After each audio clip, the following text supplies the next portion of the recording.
اعوذ باللہ من الشیطان الرجیم بسم اللہ الرحمن الرحیم۔ اللہ رب العزت قرآن مجید میں ارشاد فرماتا ہے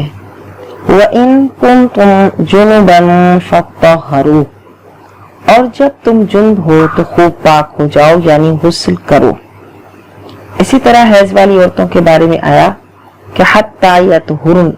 یہاں تک کہ وہ حیض والی عورتیں اچھی طرح پاک ہو جائیں۔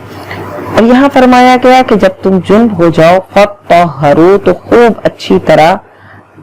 پاکی حاصل کرو، یعنی غسل کرو۔ اس لیے فَطَّهَّرُوا سے مراد یہاں پر غسل ہے کہ تمام ظاہری بدن پر پانی بہایا جائے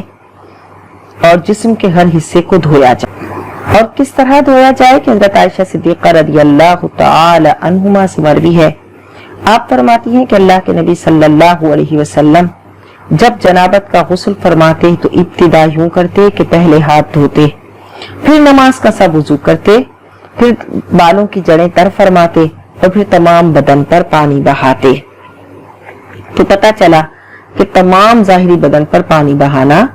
ضروری ہے۔ حضرت ابو ہریرہ رضی اللہ تعالیٰ عنہ سے روایت ہے کہ اللہ کے رسول صلی اللہ علیہ وسلم ارشاد فرماتے ہیں ہر بال کے نیچے جنابت ہے تو بال دھو اور جلد کو صاف کرو۔ ایک اور حدیث پاک ہے جو حضرت علی رضی اللہ تعالیٰ عنہ سے مروی ہے کہ رسول اللہ صلی اللہ علیہ وسلم نے ارشاد فرمایا جو شخص غسل جنابت میں ایک بال کی جگہ بے دھوئے چھوڑ دے گا اس کے ساتھ آگ سے ایسا ایسا کیا جائے گا، یعنی عذاب دیا جائے گا۔ تو پتہ چلا کہ جب غسل کیا جائے تو تمام بدن پر پانی بہایا جائے۔ اور ان احادیث کریمہ سے ثابت ہوا کہ غسل میں تمام ظاہری بدن پر پانی بہانا فرض ہے۔ تو غسل کے 3 فرض ہیں، کلی کرنا، ناک میں پانی چڑھانا اور تمام بدن پر پانی بہانا۔ لیکن کلی کرنا کیونکہ غسل میں فرض ہے تو لہٰذا اتنی احتیاط کے ساتھ کلی کی جائے گی کہ منہ کے ہر گوشے، ہر پرزے، حلق کی جڑ تک اور زبان کی جڑ تک اور رخساروں کے سائیڈ میں اور دونوں دانتوں کے یعنی دانتوں کے درمیان میں جو جگہ ہوتی ہے اس میں اور مسوڑوں پر اگر کچھ لگا ہے تو اس کو ہٹا کر اس کے نیچے پانی پہنچانا فرض ہوگا۔ اتنے اچھی طریقے سے کلی کی جائے کہ غرغرہ کیا جائے، منہ کے ہر حصے، ہر گوشے، ہر پرزے میں پانی پہنچایا جائے۔ پھر ناک میں پانی ڈالا جائے تو ناک میں بھی پانی چڑھانے کا طریقہ یہ ہے کہ جیسے پھول سونگتے ہیں ایسے ہلکا سا سانس لے کر ناک کے اوپر کی جانب پانی کو کھینچے، ہلکا سا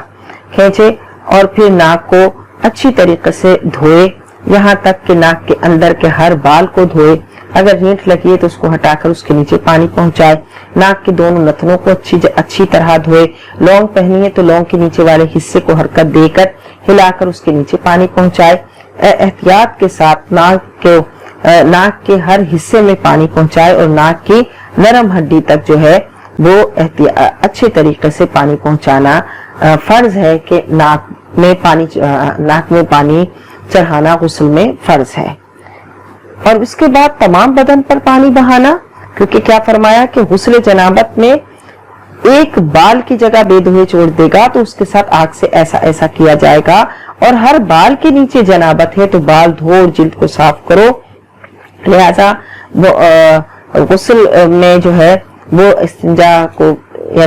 کی جگہ کو دھونے کے بعد دونوں ہاتھ دھوئے، کلی کرے، ناک میں پانی چڑھائے، اس کے بعد جو ہے وہ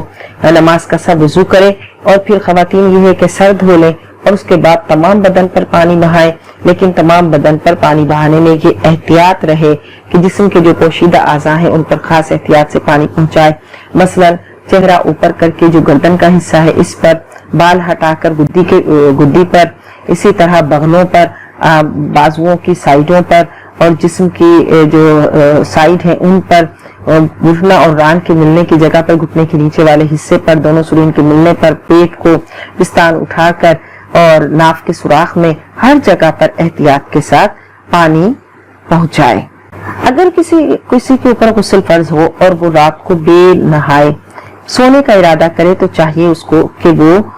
وضو کر لے اور پھر سو جائے۔ حضرت عائشہ صدیقہ رضی اللہ تعالیٰ عنہ فرماتی ہیں کہ نبی صلی اللہ علیہ وسلم جب جنب ہوتے اور کھانے اور سونے کا ارادہ فرماتے تو نماز کا سب وضو فرماتے۔ اس لیے اگر کسی کے اوپر غسل فرض ہو گیا اور اس نے اب کچھ کھانا یا پینا ہے، پیاس لگی ہے، پانی پینا ہے تو اچھی طرح کلی کرے، نماز کا سب وضو کرے اور پھر کھا پی لے۔